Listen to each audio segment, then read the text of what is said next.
Every morning I wake up at 6 o'clock. Old habits die hard, especially when you've lived 77 years. I hear the refrigerator door slam in the kitchen. Gina is packing breakfast for her husband Noah. 40 minutes later, she knocks on my door not out of politeness but to make sure I didn't die in my sleep. I slowly sit up on the bed, feeling my joints aching. My room is on the first floor, a former guest bedroom, remodeled for me when I moved in with my daughter 5 years ago. Moved in is a funny word. I've actually always lived in this house, it's just that no one knows it. The knock on the door is right on schedule. "Earl? You're not dead?" Gina's voice sounds more annoyed than concerned. "Not yet," I answer, as I do every morning. "Breakfast is in 20 minutes. Don't be late." I hear her leave without waiting for an answer. Gina is my youngest daughter, 42 years old, and has always been a difficult child. Her mother, my late wife Vivian, died when Gina was only 15. Maybe that's the reason for her coldness. She blames me for staying alive and her mother not. Or maybe she's just that kind of person. I gave up looking for an explanation a long time ago. I dress slowly, choosing a clean, long-sleeve shirt. It's always cold in the house. Gina saves money on heating, even though her husband Noah makes a good living as a financial analyst. They're both obsessed with savings, every dime in the account, every extra thing in question. Sometimes I think they'd know a lot about money if they ever really needed it. I look in the mirror, a thin old man with thinning gray hair and deep wrinkles around his eyes. My electrician's hands are blistered and scarred from minor burns. 45 years I worked as an electrical engineer at the city's power plant. Honest work, steady pay, modest pension. At least that's what everyone thinks. The secret I've kept for 20 years sometimes seems heavier than all the electrical cables I've ever laid. In 2005, I won the lottery, $1,800,000. I didn't tell anyone. Not my wife. She was already sick at the time. Not my kids. Especially the kids. I have 2 of them, Gina and my oldest son Weston, both spoiled, both in constant need of money. Every time Vivian and I helped them financially, they would come back for more. I knew that if they found out about the winnings, they would squander it in a few years and then blame me for not having enough money. So I did the only sensible thing. I kept quiet. Put the money in an account at a good interest rate, and a year later, when Vivian was gone, I bought this house in Slidell for $600,000. 3 stories, spacious, in a nice neighborhood. But instead of listing it, I told the kids I found a good rental. "Earl, you're late," shouts Gina from downstairs. I leave the room and slowly make my way down to the kitchen. Noah is already sitting at the table, staring at his clipboard. He barely nods at me. Our relationship is correct, but cold. To him, I'm just his wife's father, an old man who has to be tolerated. "Good morning," I say, sitting down in my usual seat. Gina puts a bowl of oatmeal in front of me. It's the same everyday oatmeal on water, no butter, with half a banana. "For your health," she says, even though we both know it's about saving money. "You haven't forgotten that Weston and the kids are coming over today?" Gina asks, pouring herself a cup of coffee. "I hope you don't stay in your room all day like you did last time." "I'm not hiding from my own son," I reply, stirring the gray mass in my plate. "Then why did you barely speak to him at Christmas?" Gina crosses her arms over her chest. "He thinks you don't love him." I look up from my plate. When was the last time he called me just to talk, not to ask for money? Noah snorts, not looking away from the screen. Gina throws him a warning glance. He's a busy man. He's got his own logistics company, 2 kids. And yet he always has time to call when he needs money for a new truck or a warehouse expansion. I shrug. It's an amazing coincidence. Gina's face stiffens. "You're being unfair. We all care about you. Who took you in when you couldn't live alone anymore? Who cooks your meals, does your laundry, takes you to the doctor? I live in my own house, not yours," I want to say. But I just nod, as I've done hundreds of times before. I'm grateful for the roof over my head. Exactly. Gina nods contentedly, considering the discussion over. At that moment, Avery, my granddaughter, enters the kitchen. 19 years old, a freshman at the local college, she's the only one in this house who sometimes talks to me out of obligation. Good morning, everyone. She smiles and comes over to kiss my cheek. How did you sleep, Grandpa? The usual, dear. Half the night counting sheep, the other half counting my sore feet. Avery laughs and I notice Gina roll her eyes. She's never understood my sense of humor. Are you going to class today? I ask my granddaughter. Yeah, until 3. Then I have to work at the coffee shop until 8. She pours herself a cup of coffee and takes an apple from the vase. I can pick you up tomorrow if you want to take a walk in the park. Avery, Grandpa has more important things to do, Gina intervenes. The plumber's coming tomorrow to check out his bathroom. It's always leaking. I can do both, I say. Plumbers usually come in the morning. We don't know the exact time, Gina says. You'd better be home all day. I don't argue. It's no use. Gina always has a reason why I should stay home. I think she's afraid I'll die on the street somewhere and she'll have to deal with the consequences. Avery throws her mother a disgruntled look, but she too remains silent. She's learned to pick her battles. Okay, I gotta go. She finishes her coffee in one gulp. I'll see you tonight. She kisses me on the cheek again and skips out of the kitchen. The front door slams and it's as if the house is getting colder. Noah rises from the table, gathering his things. Don't forget to check the electric bill, he tells Gina. It was suspiciously high last month. His gaze stops on me for a moment and I realize what he's thinking. The old man sits at home all day burning electricity. I hardly ever turn on the lights, I say, and I only watch TV in the evenings. No one's blaming you, Earl, Noah puts on a fake smile. It's just that the bills are mounting and your pension isn't exactly a rubber band, is it? I nod, thinking about my bank account, which has over $1 million in it. Money that no one knows about. Sometimes I wonder why I keep that secret. But then I remember the look in Gina's eyes when she talks about the money. Greedy, calculating. Or Weston's phone calls, always starting with, "How's your health, Daddy?" and ending with a request to borrow a few thousand. When Noah leaves, Gina starts clearing the table. Do you remember to pay the rent on Monday? She asks, without looking at me. I remember, I answer. Every month I pay rent. I transfer $2,000 into Gina's account, money she thinks of as rent to the landlord. In reality, I'm just moving funds between my accounts. I'm the landlord. And don't forget the utilities, she adds. This month your share is $350. I nod silently. My share keeps going up, even though I use minimal electricity and water. Gina thinks it's fair. After all, I live in their house, use their benefits. After breakfast, I go back to my room. It's small, but cozy. A bed, a desk, a chair by the window, a bookshelf with detectives, which I reread in a circle. On the table, an old radio receiver, which I restored with my own hands. One of the few pleasures I have left is fixing old electronics. I sit in the chair and look out the window at the backyard. Spring in Slidell was always beautiful.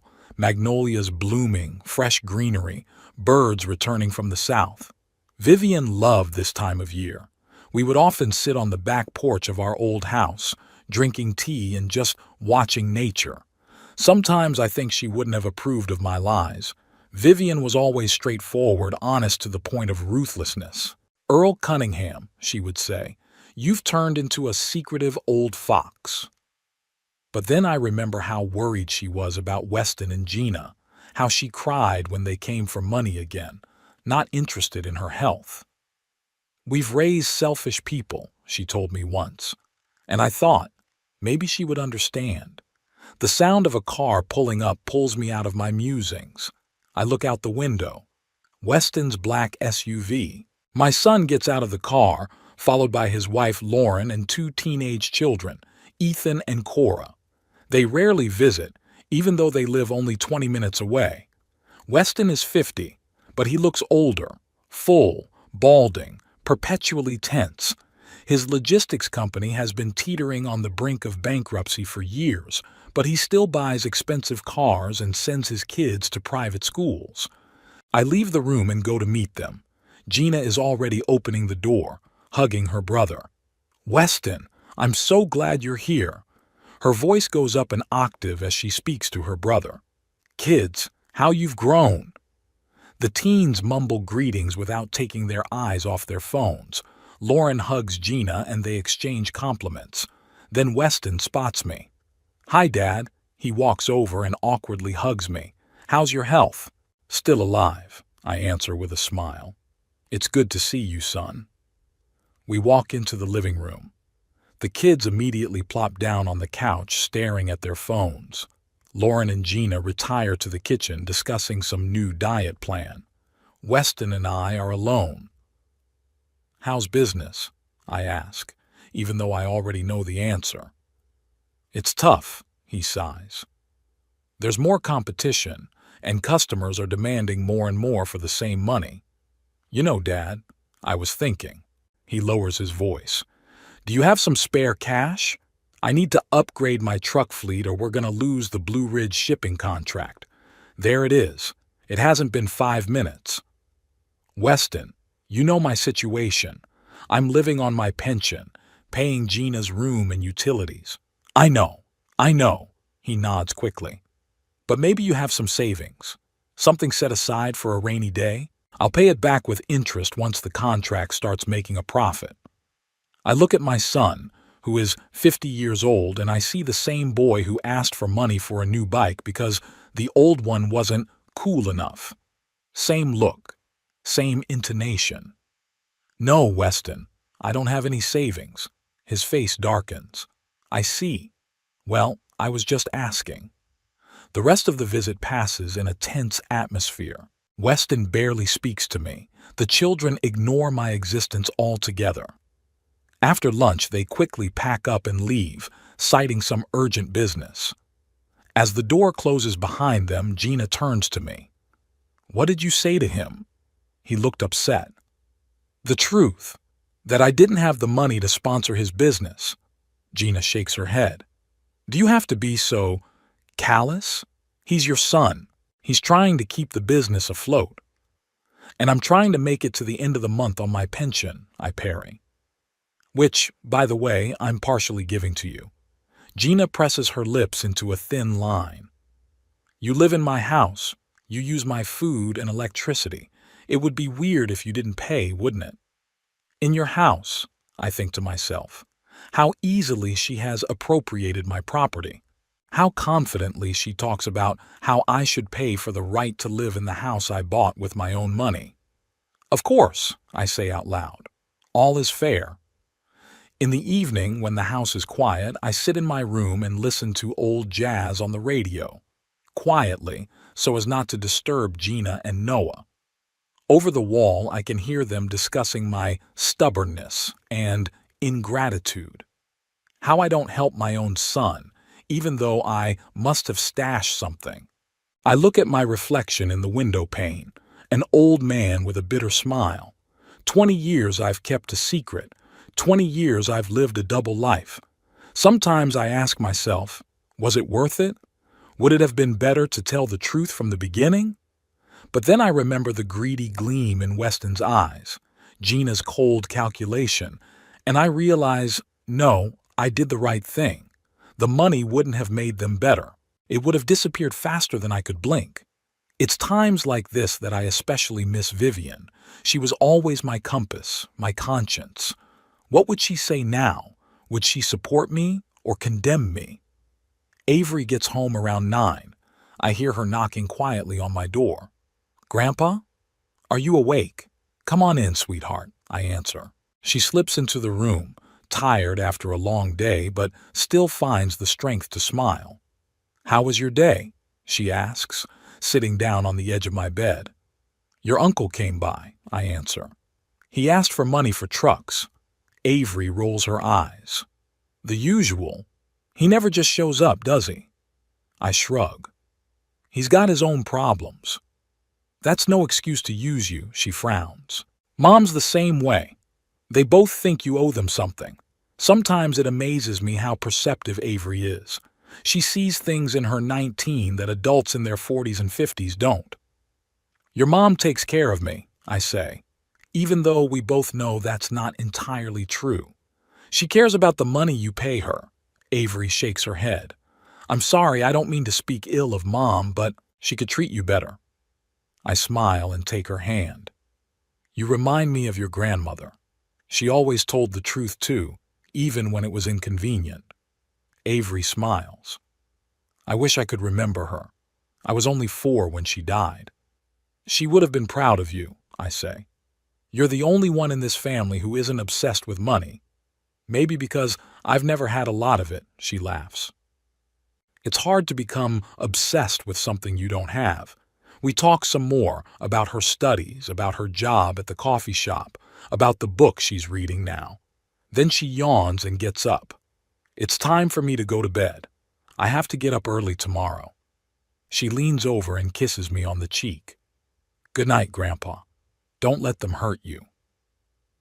When she leaves, I sit in the chair for a long time staring into the darkness outside the window. It's times like this that I think maybe I should at least tell Avery the truth. She deserves to know that one day she'll inherit a small fortune from her poor grandfather. But then she'd have to keep my secret from her own parents, and that's not fair to her. No, it's better to wait. A few more years and she'll be out of college, back on her feet. Then maybe it'll be time for the truth. In the meantime, I will continue to play the role of the old man who lives on a pension and depends on his daughter's generosity. I'll pay rent on my own house and endure the leering looks when I turn on the lights during the day. It's a strange life, full of lies and pretense, but it's my choice, my defense. And as long as I can sit in the silence of my room listening to jazz and remembering Vivian, I can live with it. Sunday morning greeted me with a headache. I woke up to the sound of a lawnmower outside my window. The neighbor across the street always mows his lawn at 8 a.m. sharp on Sundays, regardless of the season. I struggled to sit up on the bed, reaching for the pills I always keep on my nightstand. At my age, pills are becoming as much a part of life as coffee in the morning. Through the wall, I could hear Gina and Noah talking in the kitchen. Their voices sounded muffled, but I could distinguish the words bills and problems. They're talking about money again. Gina is obsessed with saving money even though she and Noah make enough. Sometimes I think it's the only topic they really care about. I slowly got dressed and left the room. The conversation in the kitchen stopped momentarily when I appeared in the doorway. Good morning, I said as I headed for the coffee maker.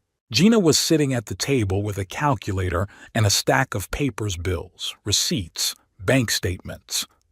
Noah stood by the window with his arms folded across his chest. Earl, we were just talking about you, Noah said in his businesslike tone. Did you remember your rent is due tomorrow? I poured myself a cup of coffee, trying not to sound annoyed. It's the same thing every month. I didn't forget. I'll wire the money today. Also, Noah continued, the electricity rate went up again. Your share this month will be $400. I almost choked on my coffee. $400? Last month it was $350. Inflation, Earl, Noah said, as if he were explaining the obvious to a child. Everything's getting more expensive. Plus, you've been spending more time at home, watching TV, turning on lights. I hardly ever watch TV, I objected. And I only turn on the lights when I really have to. The meter doesn't lie, Gina intervened, keeping her eyes on her paperwork. If you think it's too much, we can install a separate meter for your room. I knew it was useless to argue. They would always find a way to squeeze more money out of me, even if they had to distort the truth to do it. I had long suspected that they were overcharging me for my share of the utility bills, but there was no way to prove it. All right, I finally said. 400 is 400. Gina nodded contentedly as if she'd just won an important deal. Noah patted me on the shoulder with fake concern. We all have to tighten our belts, man. Times are tough. I nodded silently, thinking about the million in my account. Tough times. If only they knew. After breakfast, I went out into the yard to stretch a little. It was a warm day, and the neighbors were out on their lawns, some tending to their flowers, some washing their cars. The normal life of normal people. I wonder if they have such a complicated relationship with their kids too, or was it just me who was so lucky? I walked slowly down the sidewalk, enjoying the sun on my face. The houses in our neighborhood are large, well-maintained with perfect lawns and neatly trimmed bushes. Typical middle class, striving to look richer than they really are. My house is one of the largest on the street, 3 stories high with a spacious front porch and a backyard overlooking a small pond. It's a nice house. It's just too bad it doesn't have happiness in it. Mr. Cunningham, good morning. I turned around and saw Harper Dwight, our neighbor on the right. He's a friendly man in his 50s, works for an insurance company. We sometimes say a few words when we meet on the street. Good morning, Harper, I said. It's a beautiful day, isn't it? Delicious. He came closer, lowering his voice. Have you heard the news? The Browns are selling their house. They're asking almost $1 million. Really? I wasn't particularly interested in neighborhood gossip, but I kept up the conversation out of courtesy. Yeah, and you know what? It's been seen a few times already. Harper was clearly enjoying his role as informant.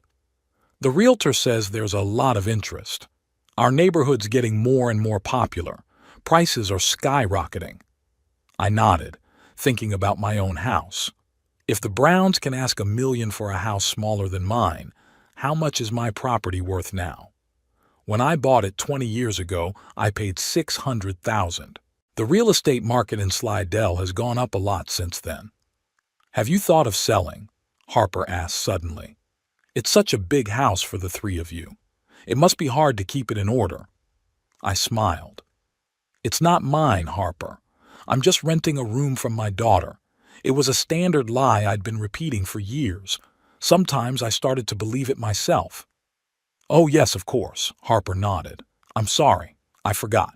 Well, tell your daughter that if she ever decides to sell, I know a great realtor. My brother-in-law, actually. He specializes in high-end real estate. I'll be sure to tell her. I lied and said goodbye to Harper, continuing my walk.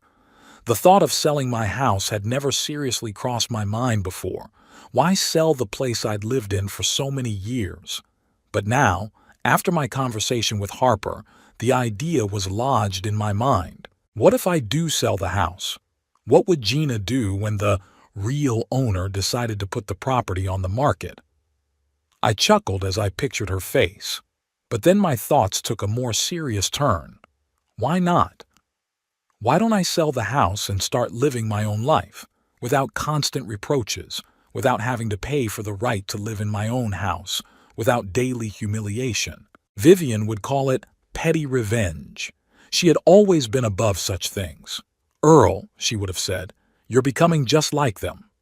But maybe this time she would understand. Maybe, seeing the way Gina treated me, she'd approve of my decision.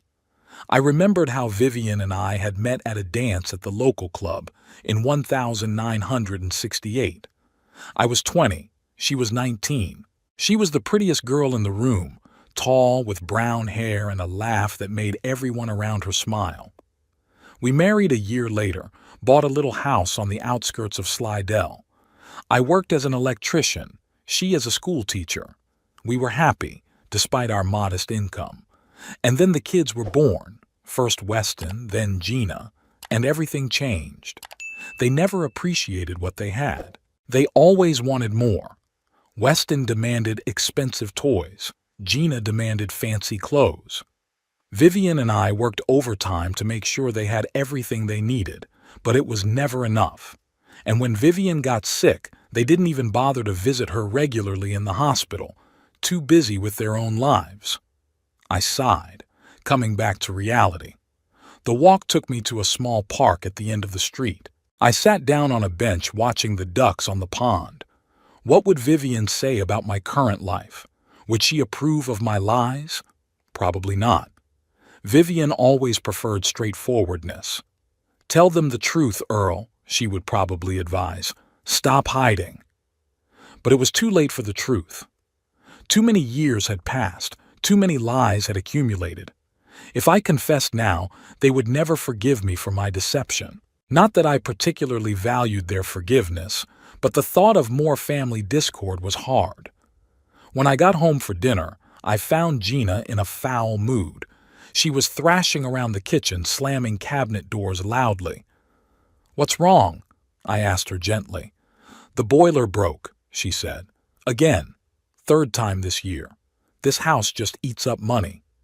I sat at the table watching her fumbling. Maybe I should call another handyman. The one who came last time didn't inspire confidence. Gina turned to me sharply. "You're an expert on boilers now?" Her voice oozed sarcasm. "Or maybe you've got spare money for a new handyman."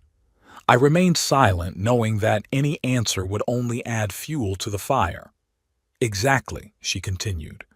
"You sit here, criticizing, and who's going to pay? Me and Noah, as always. Do you know how much it costs to run this house? Do you know how much we spend on repairs, insurance, taxes?" "Yes, I do," I wanted to say. "I've been paying for it for 20 years. Instead, I just nodded. "I understand it's expensive." "You don't understand anything." Gina sat across from me, folding her arms across her chest. "You live here. You have all the amenities, and all you have to do is pay your share on time. But even that's a problem." "I always pay on time," I objected, feeling the anger boiling up inside me. "Yes, but that's not good enough." She raised her voice.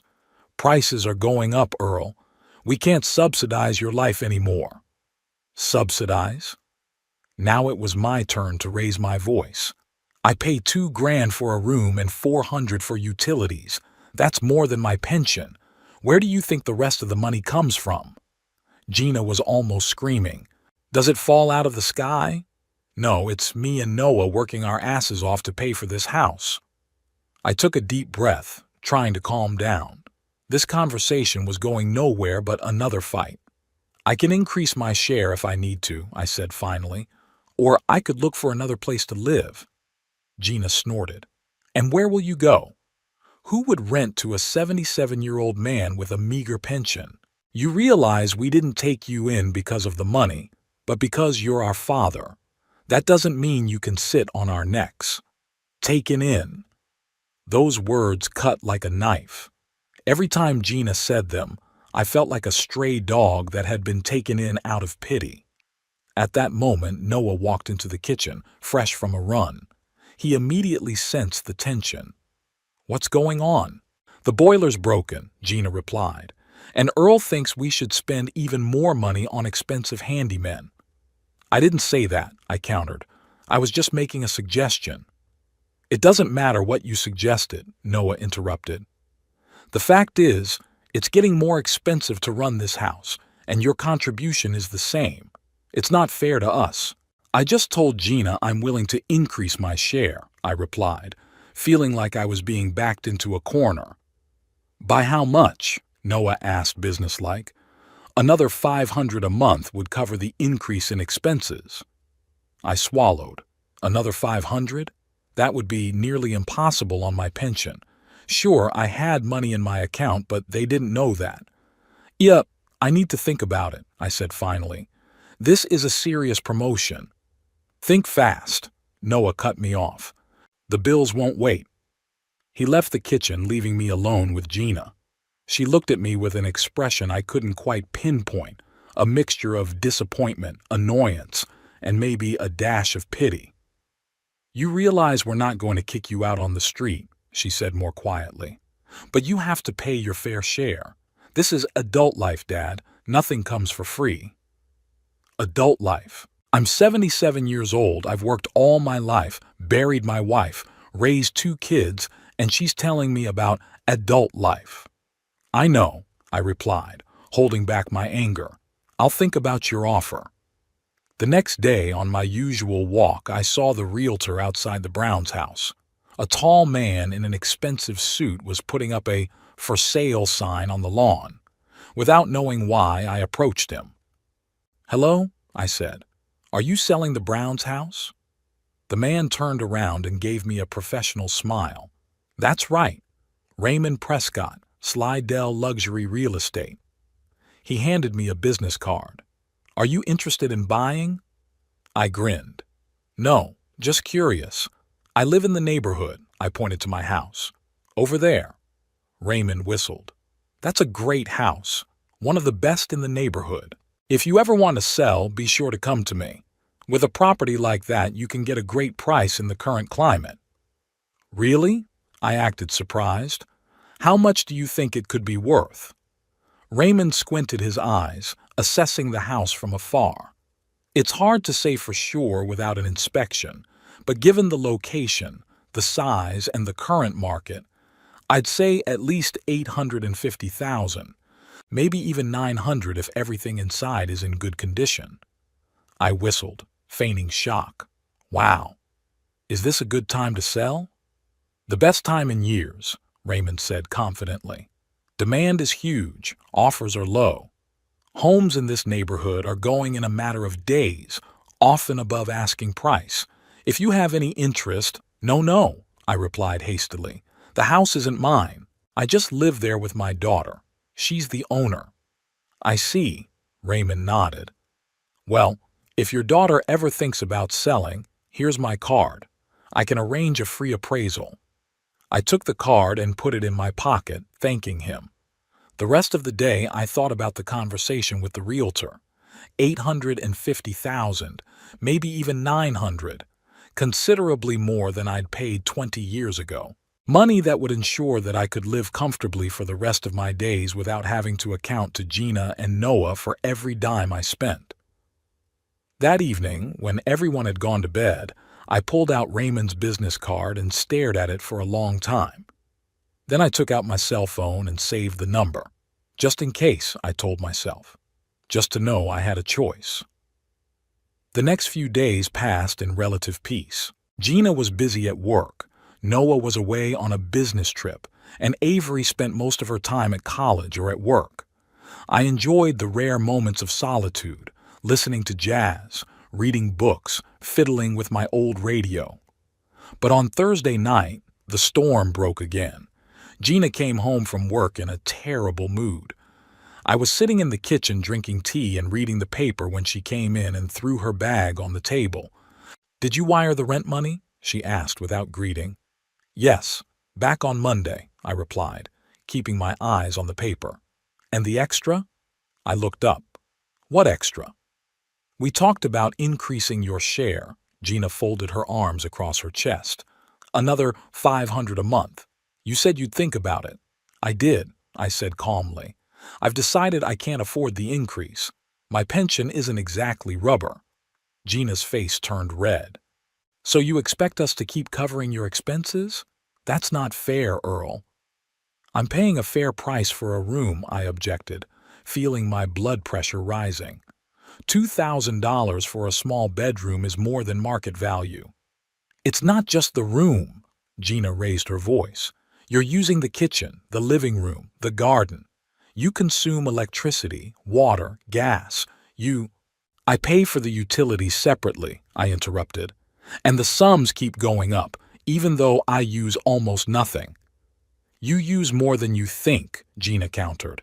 "And even if you weren't, the real estate itself is getting more expensive. Taxes go up, insurance goes up. Someone has to pay for all this." I took a deep breath, trying to stay calm.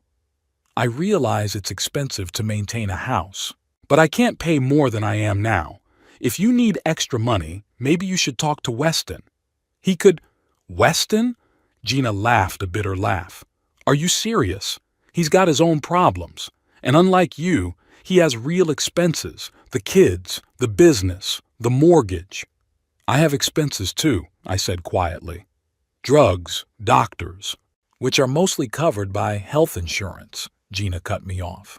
"Don't play poor, Earl. We both know you should have savings. You've worked your whole life, lived modestly. Where did all the money go?" I was silent. not knowing what to say. Should I tell the truth? Admit that I had millions in my account? Or continue the lie I'd maintained for 2 decades? I spent most of my savings on your mother's treatment, I finally said. It was a half-truth. Vivian's treatment had indeed been expensive, though it hadn't exhausted my funds. The rest went to everyday expenses. Life is expensive, Gina, especially when you're old and sick. Gina looked at me in disbelief. I don't believe you, she said bluntly. You're hiding something. I always have. But you know what? It's not my problem anymore. She came closer, hovering over me. I'll tell you what, Dad. Either you increase your share by $500 a month, or you look for another place to live. I'm no longer going to subsidize your life at the expense of my family's well-being. I looked at her, my youngest daughter, the one I once carried in my arms, the one I read bedtime stories to, the one I bought ice cream for at the park on Sundays. Now she stood before me like a stranger, cold and calculating. Are you kicking me out? I asked quietly. I'm setting fair terms, she replied. This is business, Earl. It's nothing personal. Nothing personal. My own daughter tells me that evicting her own father is nothing personal. I get it, I said, getting up from the table. Give me a week to decide. There's nothing to decide, Gina cut me off. Pay the rent or get out. Her words hung in the air, razor sharp. I walked silently out of the kitchen and into my room. When I closed the door behind me, I took Raymond Prescott's business card out of my pocket and stared at it for a long time. Then I took out my cell phone and dialed the number. Mr. Prescott? This is Earl Cunningham. We spoke the other day outside the Brown house. Yes, that's right. I'd like to talk to you about the possibility of selling my house. I didn't wait the week I'd allotted myself. The very next morning, after the fight with Gina, I started packing. There wasn't much. Clothes, a few books, an old radio, pictures of Vivian, personal papers. My whole life fit into 2 suitcases in a cardboard box, a sad summation of 77 years on this earth. Gina was at work as I finished packing. Avery came into my room, saw the suitcases, and froze in the doorway. Grandpa? What's going on? Her voice shook. I looked at my granddaughter, the only person in this house who truly cared about me. I'm moving out, honey, I replied, trying to sound calm. Your mom gave me an ultimatum yesterday. Either I increase the rent or I leave. I can't afford to pay more, so the choice is obvious. Avery came over and sat on the bed next to me. This isn't right, she said quietly. She can't do this to you. You're her father. I took her hand. In some families, it didn't matter, sweetheart. Money was more important than blood ties. Where are you going to go? There were tears in her eyes. I found a small apartment downtown, I answered. It's modest, but it's enough for me alone. Don't worry, I won't stay on the street. In fact, I'd taken care of the apartment in advance. I'd called the real estate agency a week ago, as if anticipating the end of my conflict with Gina. The apartment was small in an old house near the center of Slidell, but clean and fully furnished. The rent was $1,200 a month, considerably less than I was paying Gina for a room in my own house. I'll come visit you, Avery promised, hugging me tightly. I'll be waiting, I smiled. Don't tell your mother I gave you the address. Let her think I disappeared from her life like she wanted me to. Avery nodded, though I could see she was having a hard time being between us. 19 was too young an age to be torn between love for her grandfather and loyalty to her mother. The cab arrived at noon. I took one last look around the room I'd lived in for the past 5 years, pretending to be a poor old man dependent on my daughter's favor. The irony of the situation didn't escape me. I was leaving my own home, kicked out by a woman who didn't even realize she was living under my roof. Avery helped me carry my things to my car and gave me a big hug goodbye. I'll call you tomorrow, she said. I'll be waiting, I replied, and got into the cab. As we drove away, I looked back at the house, a big, beautiful house, bought with money that had fallen on me like manna from heaven 20 years ago. a house that would soon no longer be mine. The apartment was exactly what I expected. Typical housing for a single retiree on a tight budget. A small bedroom, a tiny living room combined with the kitchen, a bathroom where you can barely turn around. Everything is old but clean and functional. I laid out my things, put Vivian's picture on the bedside table, and sat down in the worn armchair by the window. A strange feeling swept over me, a mixture of sadness, relief, and determination. I was saddened by the way things had turned out with my daughter, but at the same time glad that I no longer had to pretend and endure daily humiliation. Also, I was determined to follow through with the plan that had matured in my head. The next day I met Raymond Prescott at a cafe near my new apartment. He was surprised when I called him, even more surprised when I told him the house belonged to me, not my daughter. But his professional composure quickly returned to him. "Mr. Cunningham," he extended his hand to me, "I'm glad you decided to use my services. I must say, your house is a real gem in the Slidell real estate market." I nodded, sipping my coffee. "I want to sell it quickly and quietly," I said. "There's one delicate detail. My daughter and her family who live in the house don't know I own it." Raymond raised his eyebrows but didn't ask any questions. "I understand. Family circumstances can be difficult, but that's not a problem. We can handle all transactions confidentially.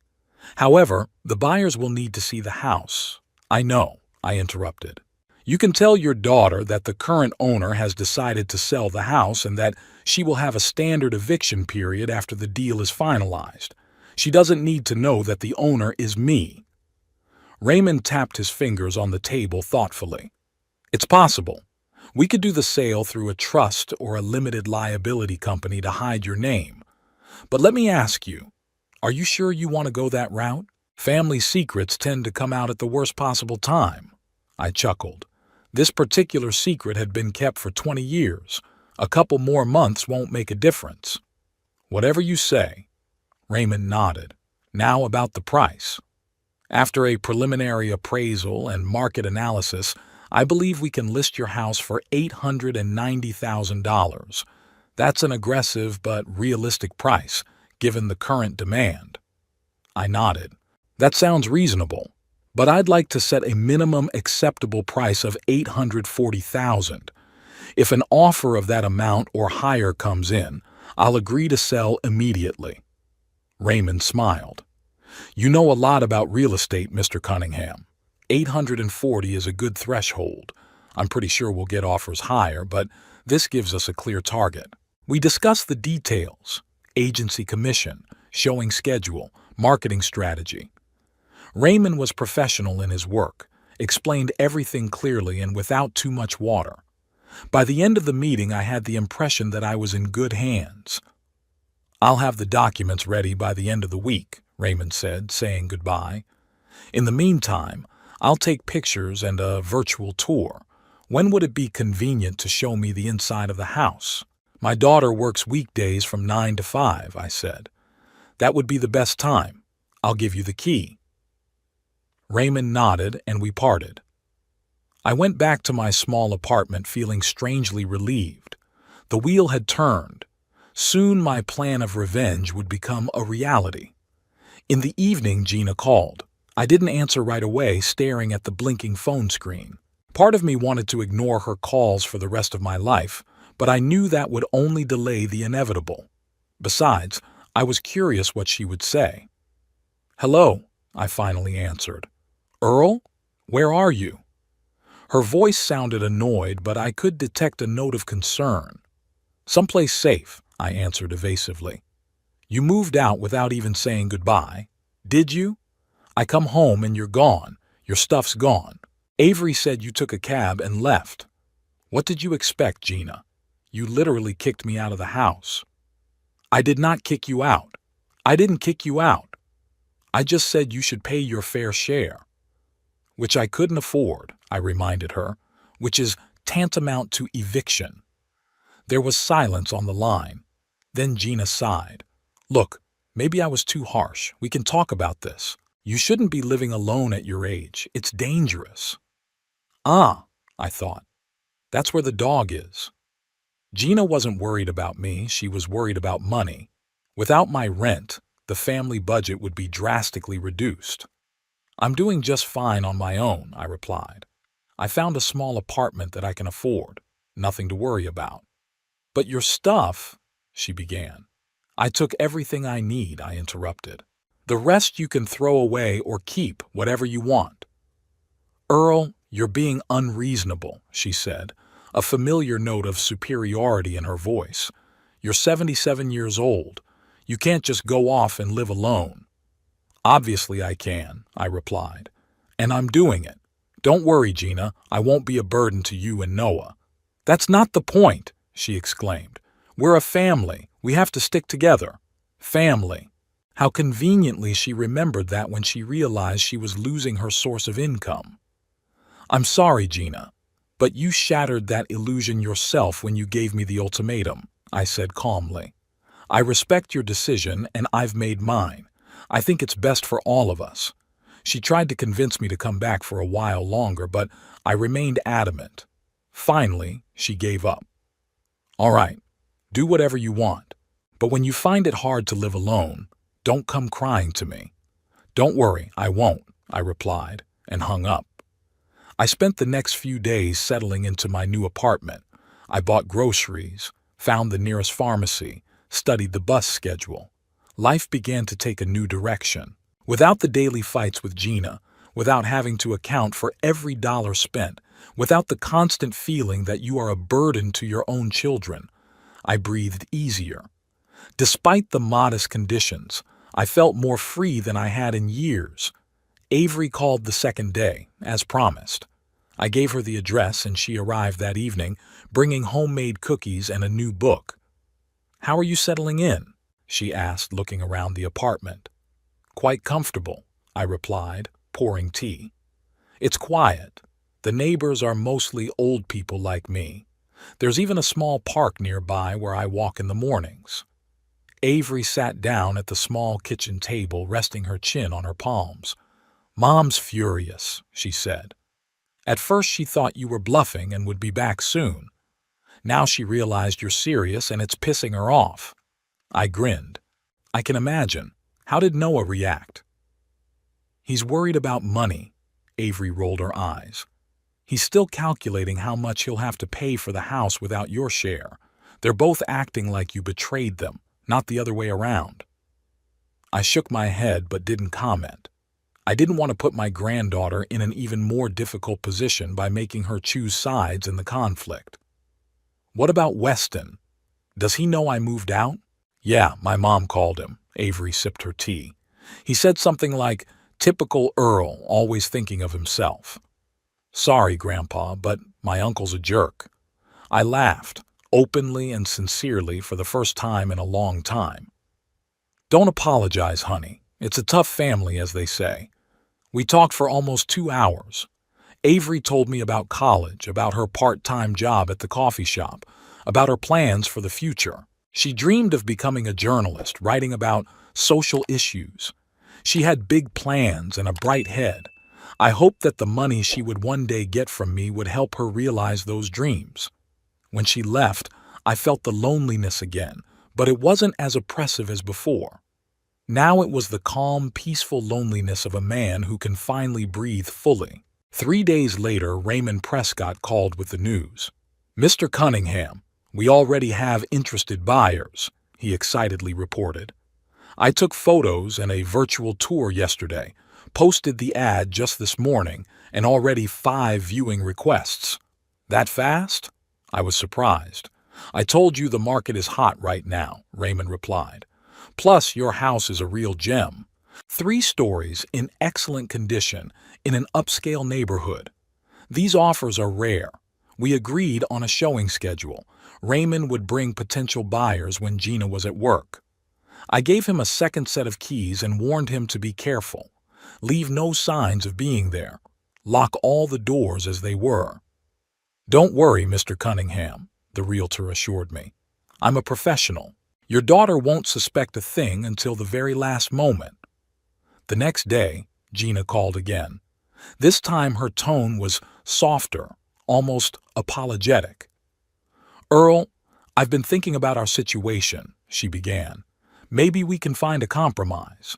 You could pay a little more, not the full $500, but say $250. "That's an interesting suggestion," I replied neutrally. "What's changed?" "Nothing has changed," she said quickly. "It's just, you're my father. I don't want you living alone in some cheap apartment. It's not safe." I suppressed a chuckle. Gina had never been good at lying. It was obvious that without my rent, their budget was cracking at the seams. "Thanks for your concern," I said, "but I'm already settled in. I signed a 6-month lease, put down a deposit. Plus, it's quiet. No one telling me how much electricity I can use or when to turn on the heat." "Earl, be reasonable," she said, a hint of irritation in her voice. "You can't live alone. What if you fall, or you get sick at night?" "I have a phone for emergencies," I replied. "And I'm not as infirm as you must think I am. I can handle it." She sighed. "You've always been stubborn. Even Mom said you were impossible to argue with." The mention of Vivian prickled me. Gina rarely talked about her mother as if she were trying to erase her from her memory. "Vivian knew when to insist and when to back off," I said quietly. "It's a shame you didn't inherit that trait." The conversation ended quickly after that. Gina mumbled something about calling back later and hung up. I knew she wouldn't give up trying to get me back, not because she cared, but because of the money. The week went by quickly. Raymond called every day with reports of showings and potential buyers. Interest in the house was overwhelming. 12 families had viewed it in the first 3 days, and half of them expressed serious intentions. On the 7th day after the showings began, Raymond called with the happy news. "Mr. Cunningham, we have a proposition." His voice sounded excited. $860,000, cash, quick closing on the deal. The buyers are an elderly couple, recently retired, moving from New York. They loved the house, especially the view of the pond. I felt my heart beat a little faster. $860,000 was more than I'd bargained for. Including the agency commission and taxes, I'd be left with about $750,000 net. Together with my existing savings, that was more than enough to ensure a comfortable old age. "I accept the offer," I said without hesitation. "Good," Raymond exclaimed. "I'll prepare the documents and contact their realtor. We can close the deal in 2 weeks if everything goes smoothly." "What about my daughter?" I asked. "When will she be notified of the sale?" "It's standard procedure for the new owners to give the tenants 30 days to move out after the deal closes," Raymond said. "But in this case, since the buyers want to move quickly, we can notify your daughter as soon as the preliminary contract is signed. That will give her more time to find a new place to live." "Do that," I agreed. "The sooner she knows, the better." After the call, I sat in a chair by the window, looking out at the street and pondering my decision. Part of me felt bitter and disappointed.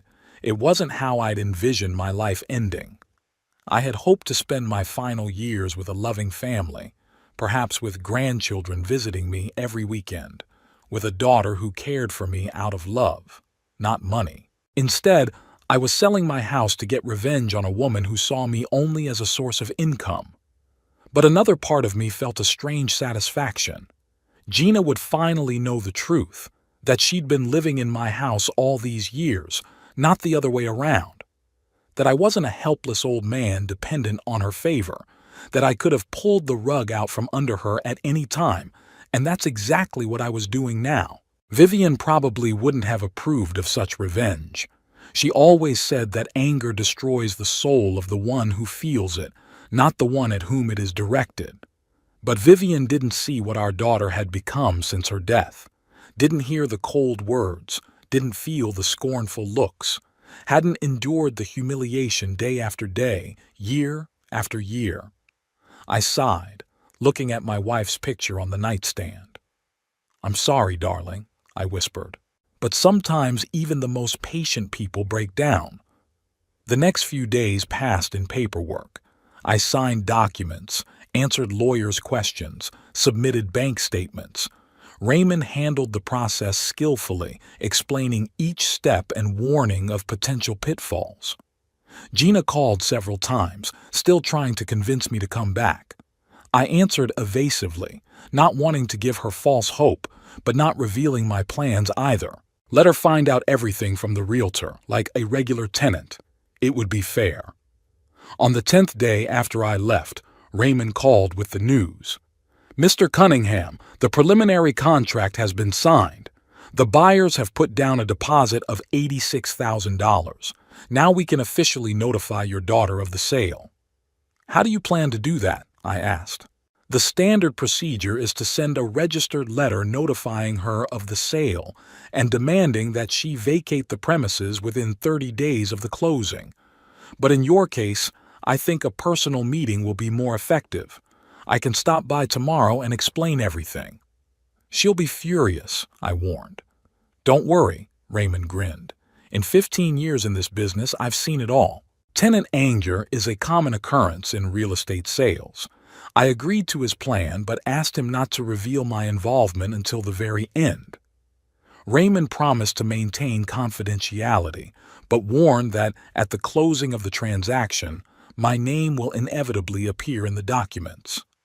If your daughter scrutinizes the deeds, she will see that you are the seller, he said. I can't hide that. I understand, I replied. It won't matter by then. The important thing is that she doesn't know now. That evening I couldn't sleep for a long time, imagining Raymond coming to Gina and telling her the news. How her face changed when she realized she couldn't live in that house anymore. How she calls Noah in a panic, telling her they're being evicted. Part of me felt gratification at these thoughts, but another part of me felt a strange emptiness. Was this really what I wanted? To take revenge on my own daughter, even if she deserved it? I got out of bed, walked to the window. Night Slidell was twinkling with lights, living its life, oblivious to the little human dramas playing out behind closed doors. Somewhere out there, in a big house on a quiet street, Gina was sleeping, unaware that tomorrow her life would change. And I, her father, was the one who set the mechanism in motion. You're doing the right thing, I said to myself. She chose this path herself when she decided money was more important than family. But somewhere deep inside, a voice similar to Vivian's whispered, "Are there winners in family wars, Earl? Or only losers?" I didn't know the answer. I knew the call from Gina would follow soon. Raymond Prescott was supposed to meet with her this morning and break the news of the house sale. I sat in my small apartment trying to read the detective, but the words blurred before my eyes. My thoughts kept returning to what was happening now in my former home. How would Gina react? What would she say? Would she scream, cry, or coldly analyze the situation like Noah would do? The phone rang at exactly 11:30. I looked at the screen. It was her. I took a deep breath, gathering my thoughts, and answered it. "Hello. What the hell is going on here?" Gina's voice was ringing with anger. No greeting, just straight to the point. "What are you talking about?" I decided not to make it any easier on her. "Some realtor was here," she was practically screaming. "He says the house is sold and we have to move out 30 days after the closing. There's some kind of mistake, right? You got something wrong with the rent. This is it. The moment I've been preparing for the last 2 weeks. The moment when the truth finally comes out." "No, Gina, there's no mistake," I replied calmly. "The house has indeed been sold." "But how is that possible?" Her voice trembled. "You've been paying rent on time. I checked the bills myself. How can the landlord evict us?" "The landlord can do whatever he wants with his property," I said, "including selling it." "Then we need to contact him immediately," Gina insisted. "Explain the situation, offer to buy the house ourselves. Noah and I have a good credit history. We could—" "Gina," I interrupted her, "you don't understand. The landlord's already made his decision. The house is sold for $840,000. The money has been paid, the documents have been signed. But this is crazy. We've lived here for over 5 years. We should have some rights. I could hear the desperation in her voice. Earl, you gotta help us figure this out. You had the landlord's contact, right? You paid him directly? I closed my eyes. This is it. The moment of truth. No, Gina. I didn't pay any master. I paid you. What are you talking about? She obviously didn't understand. Of course you paid me and I paid the landlord. It was more convenient. No, I said slowly, enunciating each word clearly. You didn't pay any landlord because there was no landlord. The house had always belonged to me. Silence hung on the line. I could almost see Gina trying to make sense of my words, her face changing from incomprehension to shock. What did you say? She finally squeezed out. I said I owned the house, I repeated. I bought it 20 years ago after your mother died with lottery money. I was never a tenant. That was a lie. No. Her voice became quiet, almost a whisper. It's impossible. You couldn't. You always said you were renting this house, that you were barely making ends meet. I lied, I confirmed. Because I knew if I told the truth about the winnings and the house, you and Weston wouldn't leave me a dime. You were always like that, begging and begging and begging. College money, money for your first car, money for your wedding. You were never grateful, always wanting more. This is crazy. Gina couldn't seem to believe what was happening. You're saying that you lied to us for 20 years? That you let us think we were helping you, when in fact you were living in my house and charging me money for the privilege, I finished for her. Yeah, that's right. And now, you've sold the house? Her voice suddenly became harsh. You're throwing your own daughter out on the street? I sold my property, I corrected. The very property you were demanding money for. The very property you threatened to kick me out of if I didn't increase the rent. Remember what you said? Pay the rent or get out. Well, I did. Now you have to clean up. You're a monster, Gina exhaled. How could you do this to your own family? To your own daughter? What will Avery say when she finds out her grandfather threw us out on the street? I don't throw anyone out on the street, I countered. You have 30 days to find a new place to live. With your income, that shouldn't be a problem. And leave Avery out of this. She's the only one in your family who's ever treated me with respect. She'll despise you when she finds out the truth, Gina hissed. We all will. Weston, Noah, the whole family. You'll be alone, Earl. All alone. Her words should have hurt me, but in a strange way, I felt only tired. Tired of the lies, the pretense, the toxic relationship that had lasted for years. I'm already alone, Gina, I said quietly.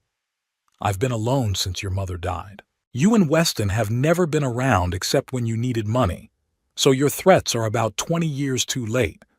On the other end of the line, I heard Gina sob. For the first time in the entire conversation, there was real emotion in her voice, not feigned outrage. It's not fair, she said in a shaky voice. You have no right to say that. We took care of you. You took care of my money, I interrupted. You don't even know what medications I'm on, Gina. You don't know what books I read, what music I listened to. You weren't interested in my life, only my wallet. That's not true, she was outraged. I cooked your meals, washed your clothes, took you to the doctor, and made me feel like a burden for every favor I did, I added.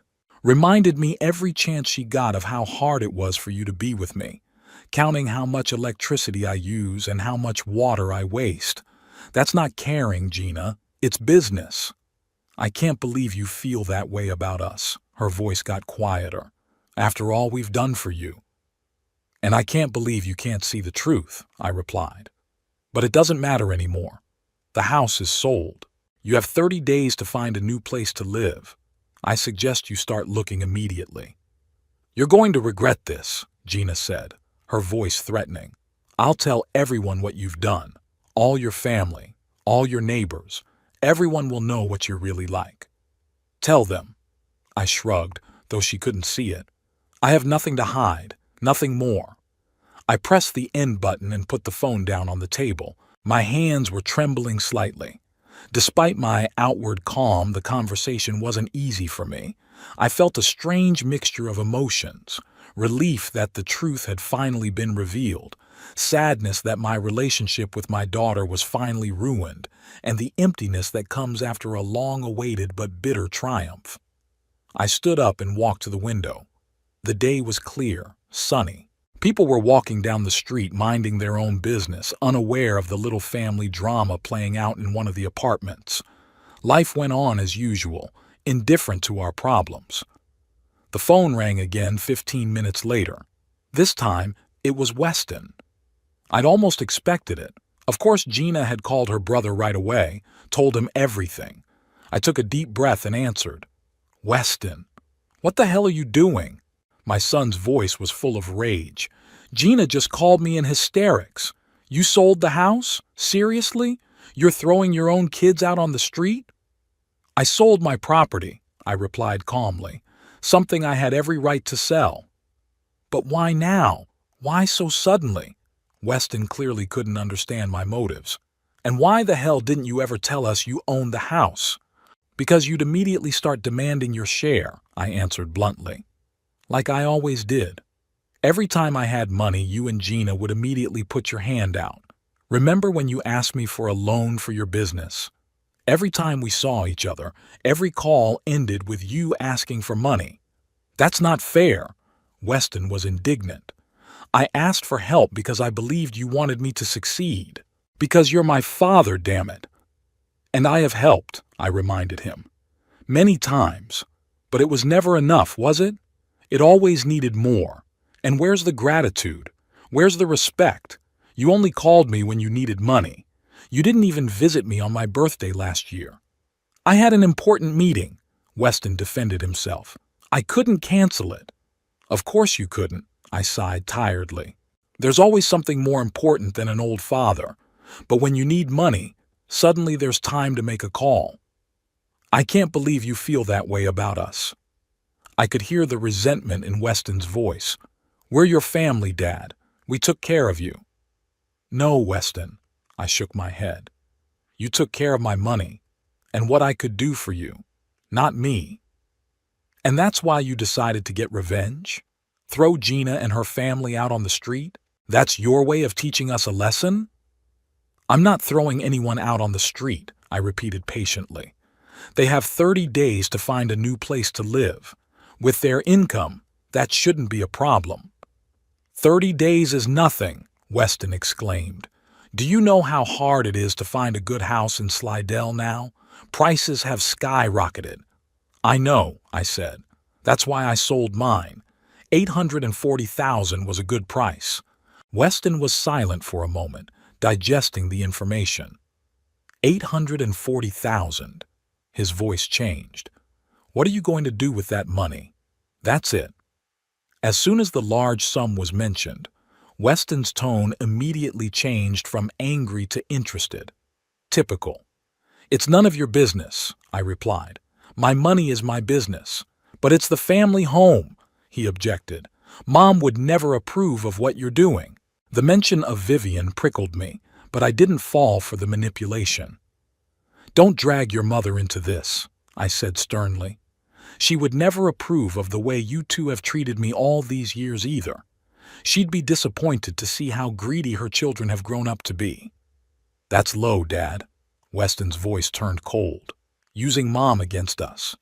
No lower than using her memory to manipulate me, I parried. The conversation was clearly going nowhere. Weston continued to accuse me of betrayal, and I remained adamant. Eventually, he gave up. You know what? Do whatever you want, but don't come back to us when you're alone and sick. Gina and I washed our hands of it. You did this a long time ago, I said quietly, long before today. I ended the call and sank heavily into my chair. These conversations had exhausted me more than I'd expected. Not physically, emotionally. Saying out loud what I'd been holding in for years was both liberating and agonizing. The next call followed from Avery. Her voice sounded worried. "Grandpa? What's going on? Mom just called me hysterical, saying you've sold the house and are kicking them out on the street. Is that true?" I sighed. Poor Avery, having to be in the middle of a family conflict. "Partially," I answered honestly. "I did sell the house, but I'm not kicking anyone out on the street. They have 30 days to find a new place to live." "But, Grandpa, I don't understand." Her voice sounded confused. "How could you sell the house? It belonged to Mom and Dad, didn't it?" "No, honey," I said softly. "The house has always belonged to me. I bought it 20 years ago, but I never told anyone about it." There was a pause, during which Avery was probably trying to process this information. "You're telling me that, all this time," she began, "all this time your parents have been living in my house, not the other way around," I confirmed, "and were charging me money for rent. Ironic, isn't it? But why didn't you ever talk about it?" I could hear the bewilderment in her voice. Why did I hide it? Because I knew that once the truth came out, your parents and Uncle Weston would want their share, I explained. "I won the lottery, Avery, a big one. I bought a house with the money and put the balance in an account. If they found out, there wouldn't be a trace of the money a year later." "You didn't trust them," she said. "I knew them too well," I corrected. "And time proved me right. Look how they reacted when I refused to increase the rent. Your mother literally kicked me out of my own house."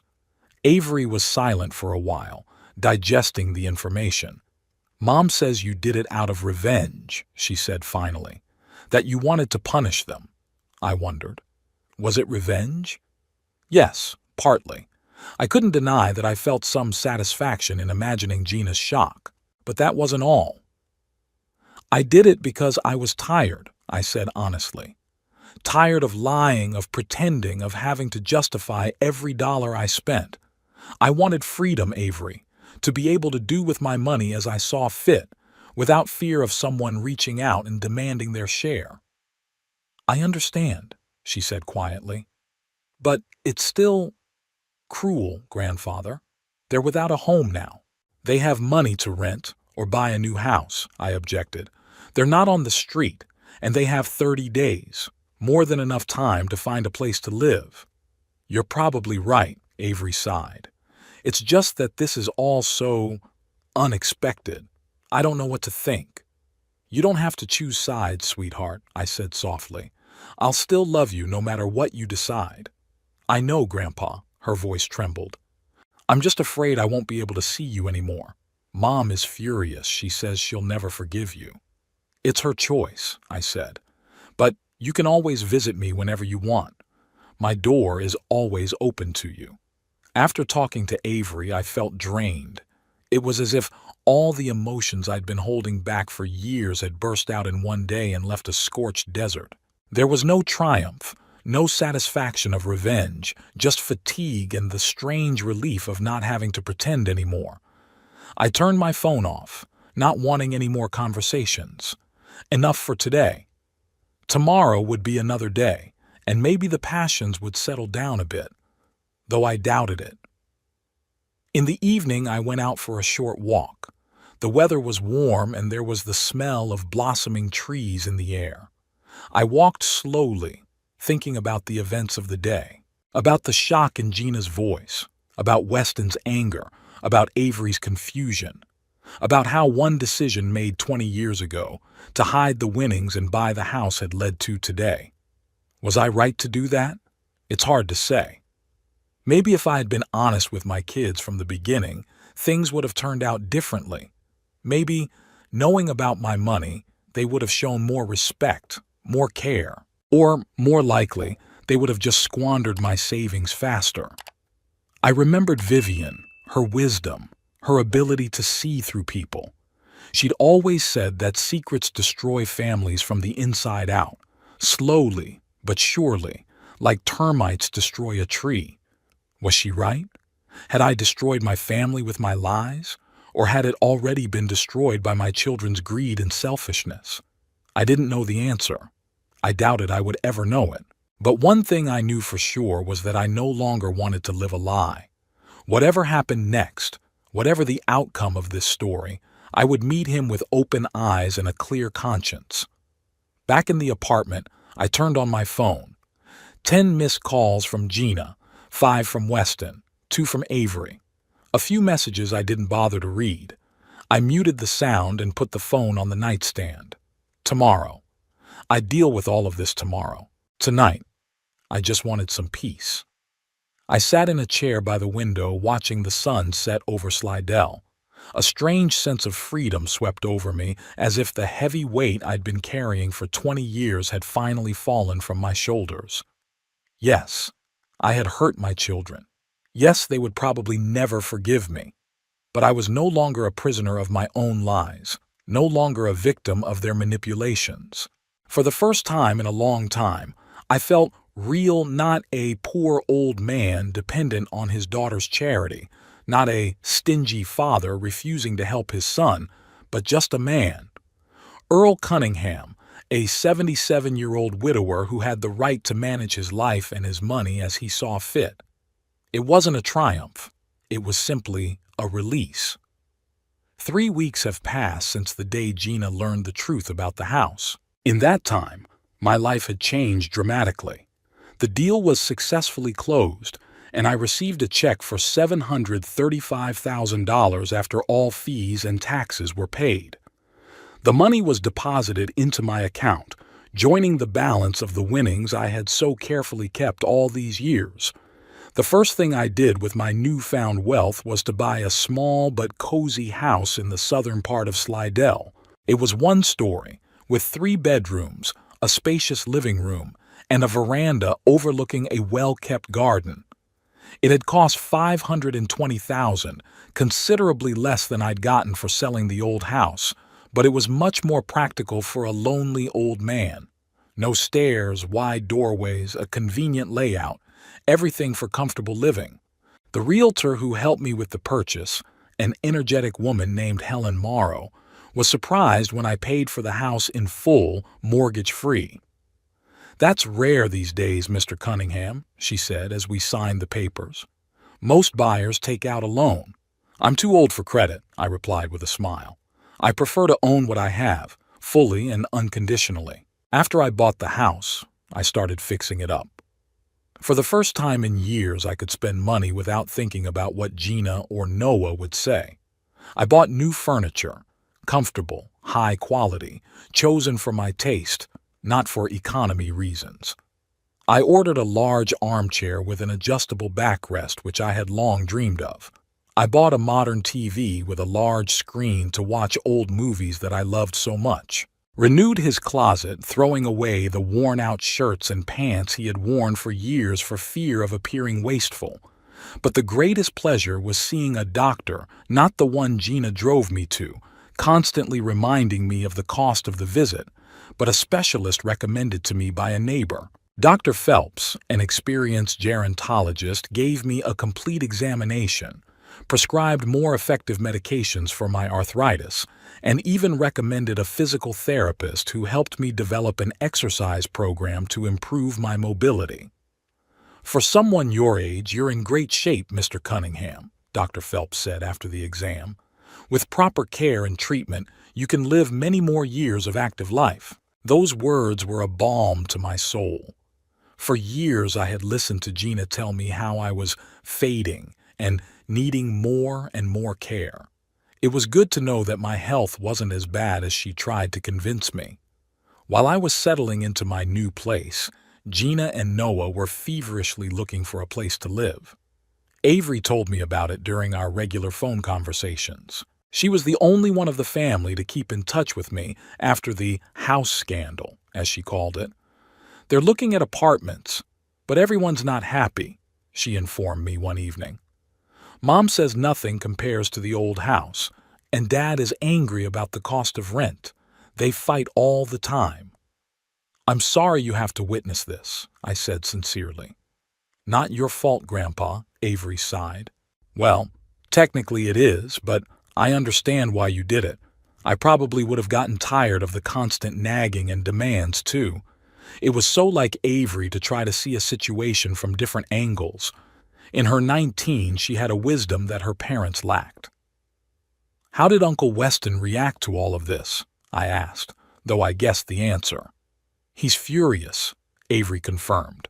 "He says you betrayed the whole family, that you're selfish and all that. But you know what's funny? When Mom told him about your money, the first thing he did was call and ask for a loan to expand the business, right in the middle of a scandal. I wasn't surprised. Weston was always like that.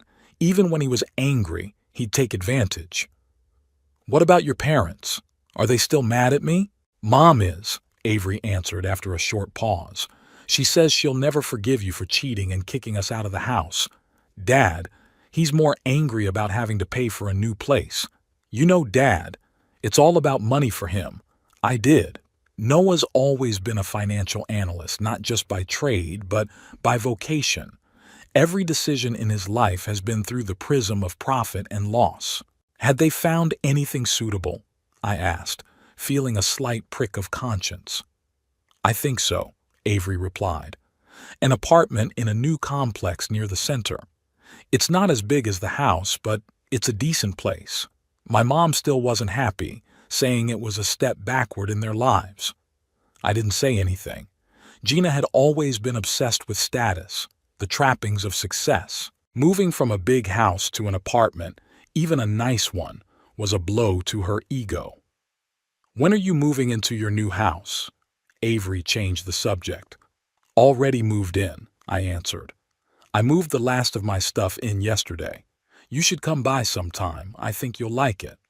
"I will," she promised. "Just don't tell Mom. She'll forbid me to see you." "It will be our secret," I assured her. After our conversation, I sat on the new veranda enjoying the warm evening and a cup of tea. It was strange how things had turned out. For years I had lived a lie, pretending to be a poor old man dependent on my daughter's favor. Now that the truth was out, I was free. But the price of that freedom was my relationship with most of the family. Was it worth it? It's hard to say. Sometimes, in moments of weakness, I doubted my decision. Maybe it was worth it to keep playing the game, to endure humiliation and nagging for the sake of preserving at least the semblance of family ties. But then I remembered the cold calculation in Gina's eyes when she demanded an increase in rent. Weston's greed, always asking for more than I could give. The constant feeling that I was a burden, that my presence was only tolerated because of the money I brought in. No, I decided. Freedom was worth the price. The ability to live by my own rules, to spend my own money without excuses, to not have to fear being kicked out of your own home, it was worth breaking up a relationship that had long since stopped being healthy. Avery kept her promise and visited me a few days later. Her eyes widened when she saw my new home. "Wow, Grandpa!" she exclaimed, looking around the spacious living room with new furniture and modern appliances. "It's amazing! Much better than I expected." "What did you expect?" I asked with a smile. "That I'd be living in a shack?" "No, of course not," she laughed. "It's just that Mom said you probably moved out to some cheap apartment on the outskirts. She has no idea that you've got all this stuff." She circled the room, noticing the quality furniture, the new TV, the collection of books neatly arranged on the shelves. "She doesn't need to know," I said. "Let her think what she wants." We spent the afternoon together. I showed Avery the house, the garden, the new computer I'd bought so I could learn how to use the internet. We cooked dinner together, a real dinner with quality food I could now afford, not the cheap pasta and watered-down sauce Gina fed me. "You look happy, Grandpa," Avery remarked as we sat on the porch after dinner. "More relaxed, I guess." "I am," I admitted. "For the first time in a long time, I feel free. No need to prove anything to anyone, no excuses for existing." "I'm happy for you," she said sincerely. "I really am. You deserve to be happy." "So do you, sweetheart," I took her hand. "By the way, there's something I wanted to talk to you about. I've set up a trust account in your name for your education and your future." "What?" She looked shocked. "Grandpa, you don't have to." I want to, I interrupted her. You're the only one in this family who really cared about me. Not about my money, but about me. You deserve a chance at a good education, at a life of your own choosing without having to worry about money. Avery's eyes filled with tears. I don't know what to say, she whispered. Thank you. But what will Mom and Dad say? Why would they know? I winked at her. This is between you and me. You can manage the money when you graduate from college. Until then, it's just going to accumulate in an account. Avery hugged me tightly, just like when I was a kid. You're the best grandpa in the world, she said, despite all your deceptions and secrets. I laughed, feeling a warming sensation in my heart. At least one relationship in my family remained unbroken. A month after Gina and Noah moved into their new apartment, the unexpected happened. Weston called me for the first time since our last heated conversation. Dad? His voice sounded unusually soft. How are you? I'm fine, I answered cautiously, suspecting a trick. How are you? Good, he coughed. Listen, I've been thinking about our last conversation. Maybe I was too harsh. You know, I'm always a hothead when it comes to family. I appreciate your apology, I said neutrally. Yeah, I'd like to stop by your place if that's okay. See how you're settling in, maybe help with something. There it is. I could almost hear the gears clicking in Weston's head.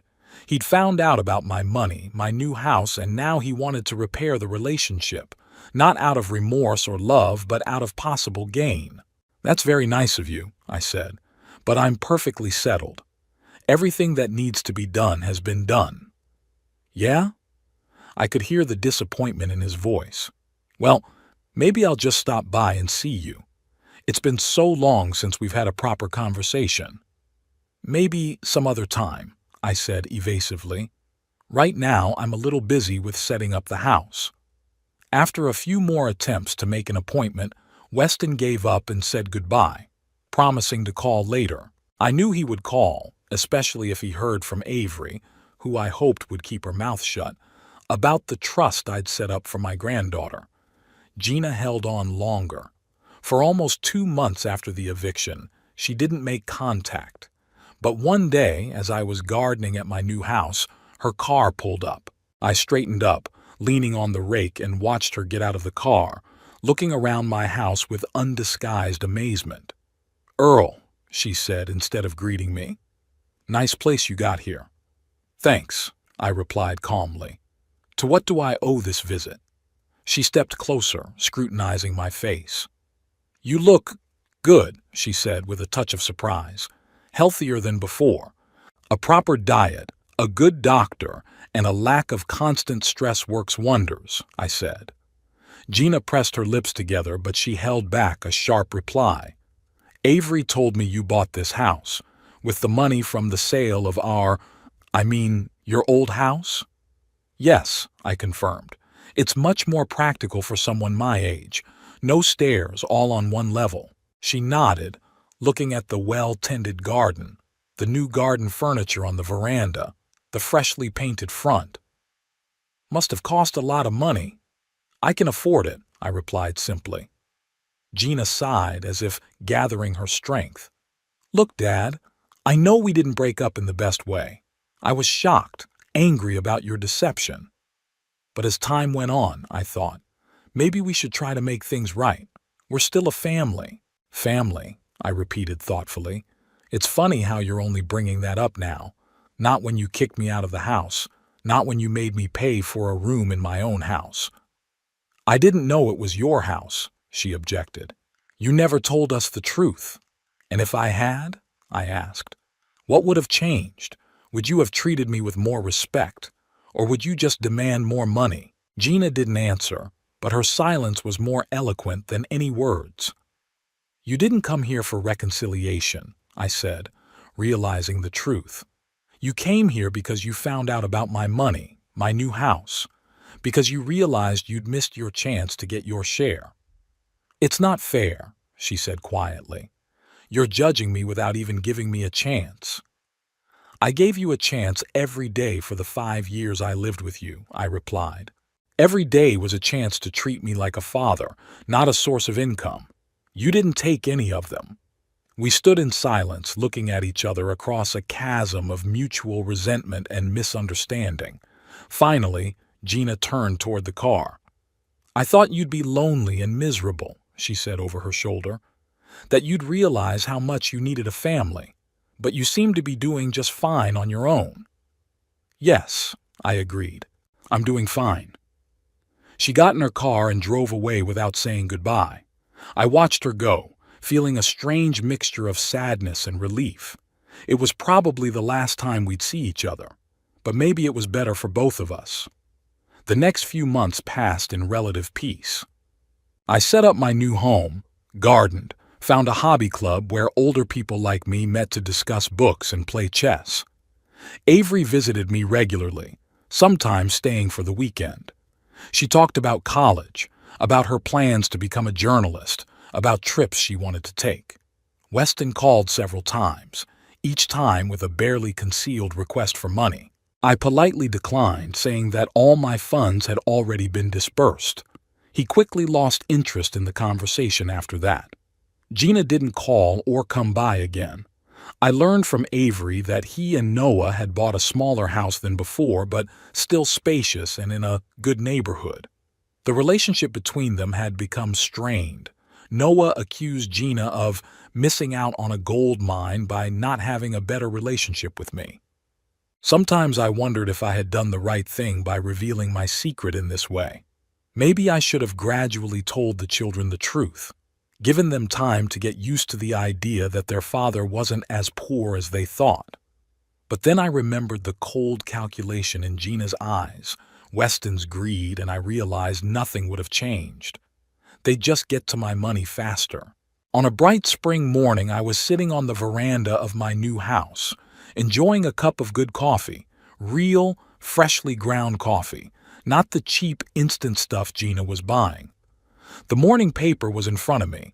I still preferred paper to electronic, even though I'd mastered the internet, and even started an email account to communicate with Avery. The garden I'd lovingly landscaped over the past few months was beginning to bloom. Tulips, daffodils, early roses, bright spots of color against the fresh greenery. I hired a gardener who came once a week to help with the hard work, but took care of most of the plant care. It was an enjoyable activity that gave me a sense of fulfillment and connection to nature. My phone rang, breaking the morning idyll. I looked at the screen. Gina. Strange, she hadn't called in months. What could have caused her to break the silence? I stared at the blinking screen, wondering if I should answer. What would she say? Another accusation? A new attempt at manipulation? Or maybe something had happened to Avery? The last thought made me reach for the phone, but I stopped myself. If something serious had happened to Avery, I'd get a call from the hospital or the police, not Gina, who had avoided contact with me for months. No, it was probably another attempt to repair the relationship, not out of love or remorse, but out of calculation. Perhaps Weston had told her about the trust for Avery, though I hoped my granddaughter had kept that secret. Or maybe Noah was having financial problems and they decided to try to get some help from Rich Daddy. I stared at the screen for a few seconds, then hit the mute button and put the phone screen down on the table. Gina could leave a message if it was really something important, and I wasn't about to interrupt my morning for another round of manipulation and accusations. I went back to my coffee and the paper. The sun was rising over the garden, promising a warm spring day. Birds sang in the bushes. The breeze gently ruffled the leaves of the trees. The world continued on its way, indifferent to small human dramas. And I was part of that world, not a poor old man dependent on his daughter's favor, not a stingy father refusing to help his son, but just a man. Earl Cunningham, a 77-year-old widower who could finally live by his own rules without having to justify or pretend. For the first time in years, I felt truly free, master not only of my home, but of my life. And that feeling was priceless, far more valuable than all the money I'd ever had or lost. The phone stopped ringing. I took a sip of coffee, turned the page of the newspaper, and smiled at the new day.